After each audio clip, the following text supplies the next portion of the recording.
На хвалі класікі 36-й міжнародны музычны фестываль імя Івана Салярцінскага адкрыўся ў Віцебску. Сімвалічна, як даніна памяці вядомаму музыку, кветкі да бюста Івана Івановича Салярцінскага каля музычнага каледжа, які таксама носіць яго імя.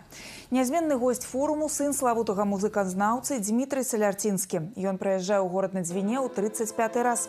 У першы фестывальны дзень у абласной філармоніі гучаць Бетховен і Рахманінаў у выкананні піяніста з Санкт-Петербурга Ільі Папаяна. У другі дзень хор Валаамскага манастыра прадставіць свой юбілейны канцэрт 20 гадоў творчай дзейнасці.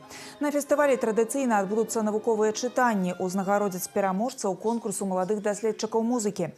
Адметнасцю фестывалю стануць асветніцкія лекцыі. Яркім фіналам абяцае быць опера з беларускімі і італьянскімі музыкамі. Фестиваль очень приятный, город замечательный, город такой, как вторая родина почти, понимаете. Значит, фестиваль сам по себе скромный, но он такой фестиваль долгожитель. Я хорошо знаю музыкальную жизнь, я по-прежнему работаю в музыкальной сфере сам. И, в общем, долгожителей фестивалей очень мало. Повестка фестиваля в этом году как никогда насыщена. Можем назвать фигуру одного солиста, буквально заслуженный артист Российской Федерации, скрипач Никита Борисоглебский.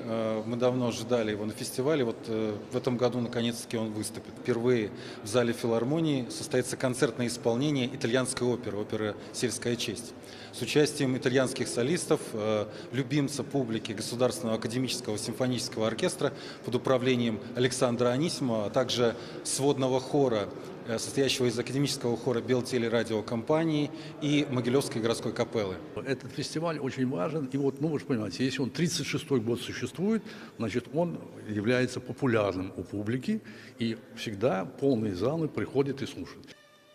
Праграма 36-го міжнароднага музычнага фестывалю імя Івана Салярцінскага насычаная. Выступяць заслужаныя артысты Расійскай Федэрацыі, а таксама салісты Вялікага тэатра Беларусі, струнны ансамбль Аляксея Загорскага, камерны аркестр Еўропа-цэнтр з Полацка.